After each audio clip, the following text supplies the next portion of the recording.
ప్రియకుటుంబలారా, ఈరోజు చైత్రశుద్ధ పౌర్ణమి. చాలా విశేషమైనటువంటి రోజు. ప్రతి పౌర్ణమి భగవంతుడైన శ్రీకృష్ణ పరమాత్మకు అత్యంత ప్రీతిపాత్రమైనది. ఏకాదశి ఉపవాసానికి ఎంత ముఖ్యమైన రోజో పౌర్ణమి సాధనకి బృందావనంలో పౌర్ణమి చాలా విశేషంగా భావిస్తారు. ఈ పౌర్ణమి నాడే గోవర్ధనగిరి చుట్టూ పరిక్రమ జరుగుతుంది.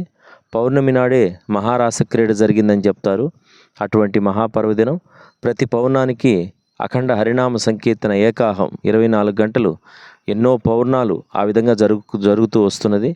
ఈ పౌర్ణమి కూడా స్వామివారి యొక్క రాధాగోవింద ఆశ్రమంలో ఈ హరినామ సంకీర్తన 24 గంటలు జరుగునట్ల భగవదాజ్ఞ అయినది.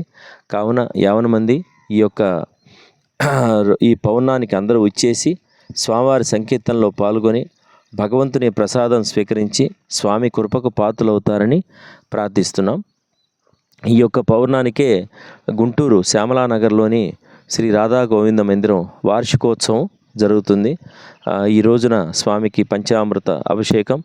అలాగే ఈ కార్యక్రమానికి మాయాపూర్ నుంచి శ్రీ సన్యాసి మహారాజ్ గారు, గొప్ప మహానుభావులు, శ్రీమద్ భక్తి సన్యాసి మహారాజ్ గారు విచ్చేసి ఉన్నారు. వారి యొక్క అనుగ్రహం అందరికీ కలగాలని, అనంతకోటి వైష్ణవుల యొక్క కృపాకటాక్ష వీక్షణ కలగాలని ప్రార్థన చేస్తూ, హరే కృష్ణ కృష్ణ కృష్ణ హరే హరే, హరే రామ రామ రామ హరే హరే, రాధే రాధే రాధే రాధే రాధే రాధే.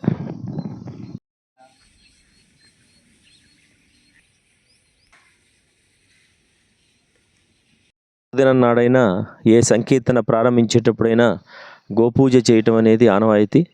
ఒక గోమాత పూజ వల్ల, గోమాత పోషణ వల్ల మనకి ఎంతో కృపా కటాక్ష వీక్షణ కలుగుతుంది.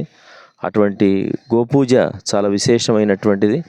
ఎక్కడ గోవు పోషించబడుతుందో, ఎక్కడ గోవు పూజించబడుతుందో, ఎక్కడ గోమాతని సేవిస్తారో పూజిస్తారో అక్కడ సకల దేవీ దేవతలంతా ఉంటారు. సాక్షాత్ శ్రీకృష్ణ భగవానుడు నడయాడుతుంటాడని చెప్తారు. అటువంటి గోమాత పూజా కార్యక్రమం ఇప్పుడు జరగబోతుంది. రాధే రాధే. జై గోమాత కీ జై.